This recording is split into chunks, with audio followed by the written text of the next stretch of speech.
Winner praise మనీని మించి పారితోషికం సుమన్ శెట్టి దక్కింది. ఎంతంటే comedian Suman Shetty Bigg Boss Telugu 9లో కంటెస్టెంట్గా పాల్గొని ఆకట్టుకున్నాడు. సినిమాల్లో తనదైన కామెడీతో నవ్వులు పూయించి ఎంతోమందికి అభిమాన హాస్యనటుడిగా మారారు. ఇప్పుడు బిగ్ బాస్ షోలో కూడా అదే తరహాలో నవ్వులు పూయించారు. బిగ్ బాస్ షోలో ఎంతోమంది హడావుడి చేస్తుంటారు, గొడవలకు దిగుతుంటారు, బాగా అరుస్తుంటారు, రచ్చరచ్చ చేస్తుంటారు. ఇలా చేస్తేనే రాణించగలుగుతాం అని అనుకుంటారు. అలా చేస్తేనే ఫోకస్ అవుతామని భావిస్తుంటారు. అలా చేసి తన ఒరిజినాలిటీని పోగొట్టుకుంటారు.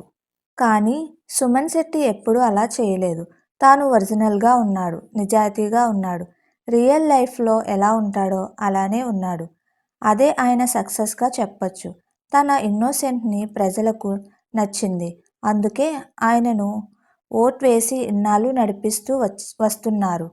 నిజాయితీ ఆయన్ని 14 వారాలు ఉండేలా చేసింది. కానీ టాప్ 5లో ఉంటాడనుకున్న సుమన్ శెట్టి ముందుగానే ఎలిమినేట్ కావడంతో ఆయన అభిమానులు కొంత నిరాశ చెందుతున్నారు. టాప్ 5లో ఉండాల్సిన కంటెస్టెంట్ అంటూ కామెంట్లు పెడుతున్నారు. ఇదిలా ఉంటే సుమన్ శెట్టి బిగ్ బాస్ షోకి వచ్చినందుకు ఎంత పారితోషికం తీసుకున్నారు, 14 వారాలకు గాను ఎంత పారితోషికం అందుకున్నారన్నదే ఆసక్తికరంగా మారింది. అయితే ఈ సీజన్లో అత్యధిక పారితోషికం అందుకున్న కంటెస్టెంట్లలో ఒకరుగా ఉన్నారు సుమన్ శెట్టి. ఇంకా చెప్పాలంటే టాప్ 2 రేంజ్లో అందుకున్నట్టు సమాచారం. బిగ్ బాస్ షోలోకి వచ్చిన కంటెస్టెంట్లకి చాలా అరుదుగా మాత్రం 50,000 వరకు పారితోషికం ఇస్తారు. చాలా రేర్ కేసులో అంతకు మించి ఉంటుంది. అయితే సుమన్ శెట్టికి ఆ స్థాయిలో కాకపోయినా భారీ పారితోషికం ఇచ్చారట. సుమన్ శెట్టికి రోజుకు రూ. 45,000 పారితోషికం ఇచ్చినట్టు సమాచారం. అంటే వారానికి ఆయన రూ. 31,500 పారితోషికం అందుకున్నారు. 14 వారాలకు గాను ఆయనకు దక్కిన పారితోషికం దాదాపు రూ.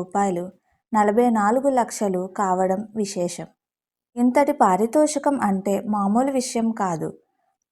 Almost winner prize money Bigg Boss trophy విన్నర్కి రూ.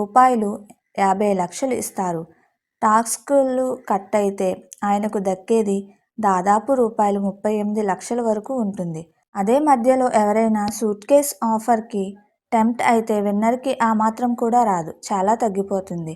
దీంతో సుమన్ శెట్టికి ఇప్పుడు విన్నర్కి మించిన పారితోషికం దక్కిందని చెప్పొచ్చు. అయితే ఇందులోనూ కొంత టాస్క్ కట్ అవుతుందని చెప్పొచ్చు. ఇక బిగ్ బాస్ తెలుగు 9 చివరి వారానికి చేరుకుంది. ఈరోజు ఆదివారం మరో ఎలిమినేషన్ ఉంటుంది. దీంతో టాప్ 5 ఎవరనేది తెలిసిపోతుంది. వాళ్ళు గ్రాండ్ ఫినాలేకి చేరుకుంటారు. వారిలో ఒకరు విన్నర్ అవుతారు. వచ్చే ఆదివారం గ్రాండ్ ఫినాలే ఉండబోతుంది. ఎవరు విన్ అవుతారో చూడాలి.